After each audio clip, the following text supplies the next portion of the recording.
Before the world sees your wins, your soul has to feel your work. It's the reps nobody applauds that produce the wins that do, all through a shifting of your identity into a dominator. This is all done in the dark every single day. So let me be your guide as I welcome you to this episode of the Dark Work Daily. Happy Thursday. I'm in Arkansas. I don't know why they name it this. For my son, oldest son, he made to regional finals, farthest ever made in his college career, which I'm excited for him. We'll see what he does tomorrow. But today we are, wife and I, hanging out, and we are gonna get to just pretty much work and relax throughout the day. But here's the thing: we have the ability to do this because we don't have corporate, 9-to-5 careers, which is interesting because I think today's topic is about that. It's the corporate leader, the corporate ladder. Was not something everybody's supposed to climb.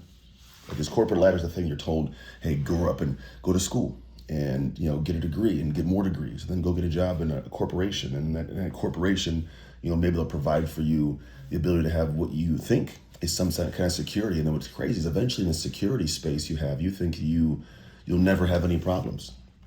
You believe that all of a sudden your life is done, you're good, you get the dream job, and you're set for the next who knows how many years. And then you wake up one day, 5 years later, and you find out that it's not all you bargained for, that it's robbing you of life. Even the money you get to make, you have no time to spend. The people you want to be around, they're, doing the same thing. And so you end up having separation from great relationships, and things don't all work the way that we want them to work, essentially. And I think today's episode's for the person that's noticing that. Now, I'm not saying quit your job. There's actually something definitive, I think, for people that is either you have a need for variety or a need for stability. And when I say need for that, I think your day-to-day, right? My day-to-day, I need variety. I don't do well with knowing every single ounce of what's going to happen in my day. I don't like that. I like the variety of having the day be different and showing up and seeing, can I flex the muscles of my mind or my abilities to kind of take on the world. Where some people, they absolutely need to function with a space of knowing what's going on, knowing what's coming down the pipeline. And there's a need for each one to have a space. And so for some folks, that is the thing you need for yourself to be in that corporate space. But if you find that variety is something that can spark an interest, maybe you explore something else. Now, this is going to maybe hit for 1% of people, by the way. You may, and don't feel bad if I'm saying this and you're like, I want to be that. Don't. If you want to be that, If you don't, there's no need to change your life and uproot everything and do that kind of stuff. I'll be honest. But I think you can revisit adding variety to your life.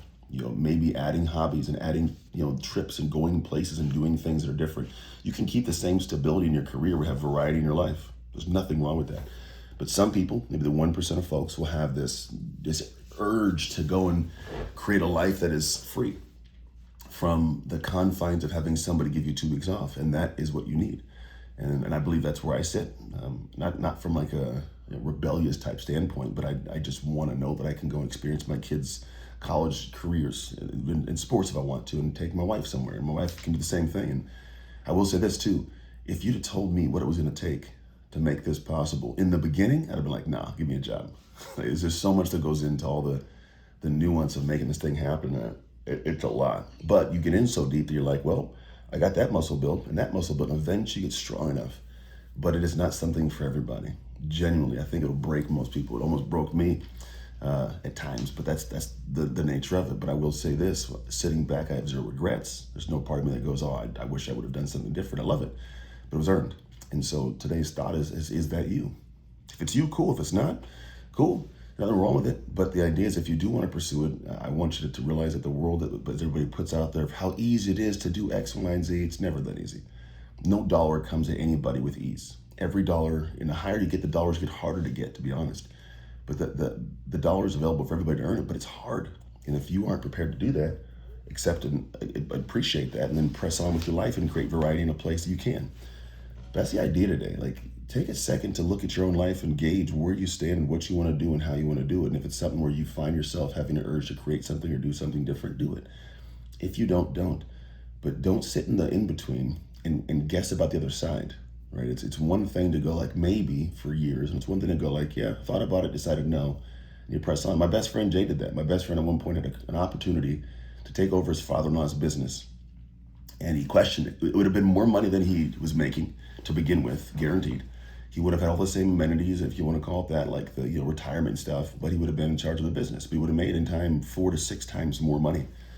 And he at one point realized, he goes, the life I live and how I live it, it gives me peace. He's like, I have what I want.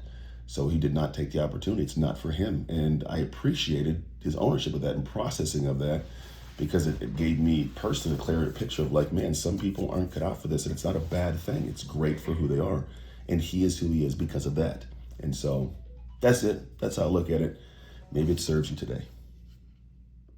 If this episode stirred something in you, good. That means there's work to be done. Don't ignore it, because listening is just the beginning. Because real change happens when you engage and you commit. So I invite you to join the Dark Work community inside the Dark Work app, which is where you communicate with amazing people on the same journey as you. You can find them on the App Store and the Google Play Store right now. Step into the conversations that sharpen your habits, strengthen your identity, and keep you locked in to the Dark Work.